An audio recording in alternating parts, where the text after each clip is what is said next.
नमस्कार। आप सुन रहे हैं द बॉलीवुड रेडियो और मैं हूं आपके साथ आकाश।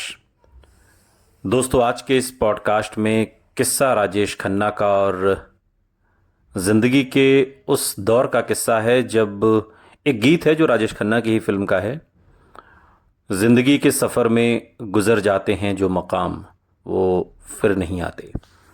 और राजेश खन्ना की ही फिल्म का ये गाना उनकी खुद की जिंदगी पर भी बिल्कुल सटीक बैठता है।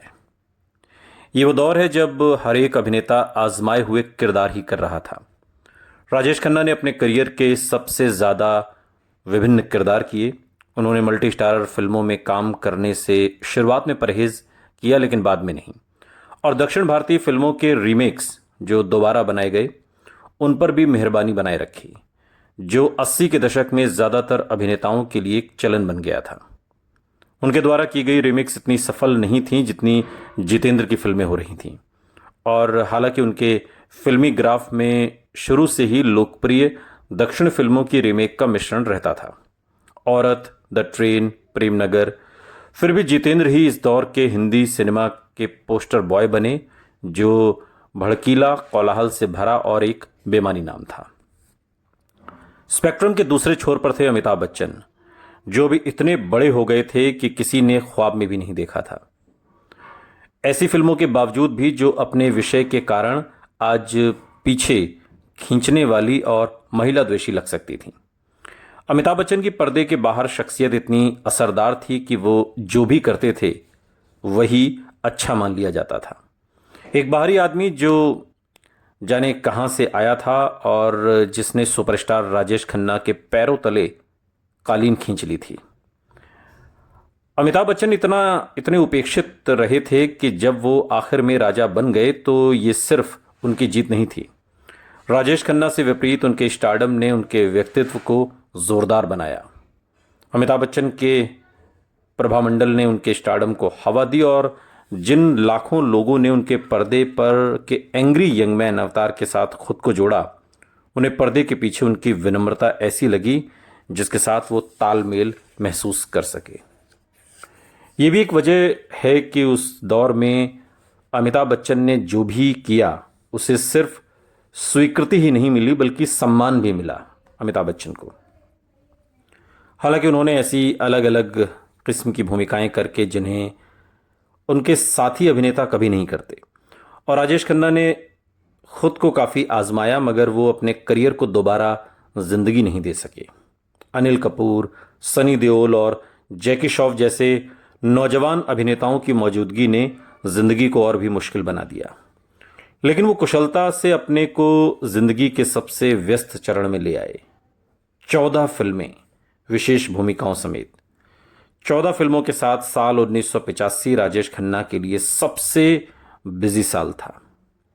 उन्होंने एक वकील जो दुर्गा फिल्म थी और एक अनाथ जो उपकारी के कत्ल का बदला लेता है फिल्म ऊंचे लोग, अपनी पत्नी के बलात्कार और मौत का बदला लेने वाले सेना के एक क्रुद्ध अफसर, इंसाफ मैं करूंगा फिल्म, एक सफल डॉक्टर जिसकी जिंदगी एक हमशक्ल की वजह से अस्त व्यस्त हो जाती है फिल्म हम दोनों, गांव के एक स्कूल मास्टर, मास्टर जी, एक पुलिस अफसर फिल्म जमाना, एक संवेदनशील लेखक जो एक औरत की खुद की पहचान पाने में मदद करता है फिल्म आखिर क्यों, एक रिक्शा वाला फिल्म बाबू, एक प्लेबैक सिंगर फिल्म अलग अलग, अपने जीवन में अपने बेटी से भी कम उम्र की औरत जो उसकी मृत प्रेमिका जैसी दिखती है उससे शादी करने वाला आदमी फिल्म आवारा बाप, और एक औरत के पागल प्रेम के पात्र के रूप में फिल्म बेवफा।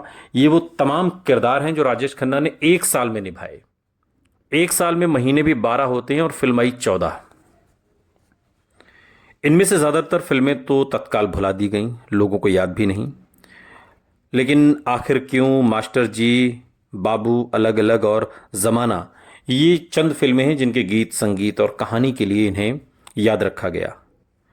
जमाना साल 1985 में राजेश खन्ना और ऋषि कपूर इस फिल्म में पहली बार साथ आए और हाथी मेरे साथी के बाद सलीम खान ने उनके लिए फिल्म लिखी, जबकि सलीम जावेद की जोड़ी ने राजेश खन्ना से एक तरीके से अपना दामन छुड़ा लिया था। खैर, तब तक सलीम जावेद की जोड़ी भी टूट चुकी थी। तो सलीम खान ने उनके लिए लिखा, जावेद अख्तर से अलग हो जाने के बाद सलीम खान अकेले काम करने लगे थे और उन्हें लगा कि पुलिस अफसर के किरदार के लिए राजेश खन्ना सही रहेंगे, जिसका नाराज छोटा भाई ऋषि कपूर एक मुजरिम है और जो उसी लड़की से प्यार करता है जिससे उसका भाई मोहब्बत करता है। फिल्म की पटकथा में सलीम जावेद की बहुत सारी खासियत थी, खोया पाया, बदला, पहचान में भूल, और दर्शकों को लगभग छला गया आम सलीम जावेद की सामग्री को एक नई शक्ल देकर। सलीम खान के राजेश खन्ना के साथ काम करने के इन अफवाहों को शांत कर दिया कि इससे पहले लेखक को इस तुनक मिजाज सितारे से साथ कोई परेशानी थी, और इस अटकलबाजी को बढ़ावा दिया कि वो जावेद अख्तर थे जो राजेश खन्ना को पसंद नहीं करते थे। मेरे साथ यानी सलीम खान के साथ ऐसी कोई दिक्कत नहीं थी। राजेश खन्ना आखिर क्यों साल 1985 के लिए जे ओम प्रकाश के साथ भी दोबारा जुड़ गए और ऐसा किरदार किया जो उनके करियर के मध्य में उनकी पहचान बनने लगा था। जिस तरह पर्दे पर उनके अधिकांश किरदार सामाजिक दबावों की परवाह नहीं करते थे, जब दिल की बात आती थी तो उसी तरह राजेश खन्ना भी टीना मुनीम के साथ रहने लगे, अपने पनपते रोमांस को शहर भर में चर्चा का विषय बनाते हुए। रोमानी ताल्लुक को इतरा कर दिखाना राजेश खन्ना के लिए नया नहीं था, और 80 के दशक में टीना के साथ उनका रिश्ता उतना ही जग जाहिर था जितनी 60 के दशक में अंजू महेंद्रू के फ्लैट के नीचे खड़ी उनकी कार हुआ करती थी। जब उनसे नज़दीकियों के बारे में पूछा गया तो सब जानते हैं, दोनों ने कहा कि वो एक ही टूथब्रश इस्तेमाल करते हैं, और बात यहीं पर खत्म हो गई, या यूं कहिए कि सारे जवाब मिल गए। राजेश खन्ना पहले टीना के साथ कुछ फिल्में कर चुके थे और अब एक क्लासिक प्रेम कथा करना चाहते थे जिसमें उन दोनों की मोहब्बत हमेशा के लिए कैद हो जाए। उन्होंने शक्ति सामंत से कहा कि वो अलग अलग साल जो 1985 में आई का निर्देशन करें, और दोनों ने उसका निर्माण करने की पेशकश भी की।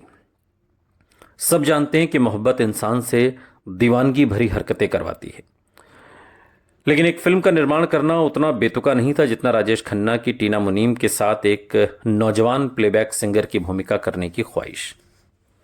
शक्ति सामंत को लगा कि यह भूमिका करने के बारे में सोचने के लिए भी राजेश खन्ना अपनी जवानी बहुत पीछे छोड़ चुके हैं, और सुझाव दिया कि वो फिल्म में शशि कपूर वाली भूमिका निभाएं। लेकिन राजेश खन्ना पर्दे पर भी अपनी महबूबा के आशिक होने के अलावा और कुछ सोच ही नहीं पाए। अगर ये भूमिका अनिल कपूर जैसे किसी छोटी उम्र के कलाकार ने की होती तो न सिर्फ किरदार ज़्यादा असली लगता बल्कि फिल्म की कहानी भी ज़्यादा मुमकिन लगती, जिसमें हर तरह के जज्बात हैं। राजेश खन्ना जिंदा दिल टीना के साथ दे तो पाते हैं, लेकिन कई जगह ऐसे आदमी की तरह लगते हैं जो अपनी उम्र को, बढ़ती उम्र को मानने के लिए तैयार नहीं है। उम्र बढ़ गई है लेकिन किरदार अभी नौजवान वाले करता है। खासकर वो हिस्सा जहां वो कुर्ता पैजामा पहने टीना के लिए गाते हैं, तेरे बिना नहीं जीना, किशोर कुमार की आवाज़ है। ये गाना बेहद अखरता है राजेश खन्ना के ऊपर।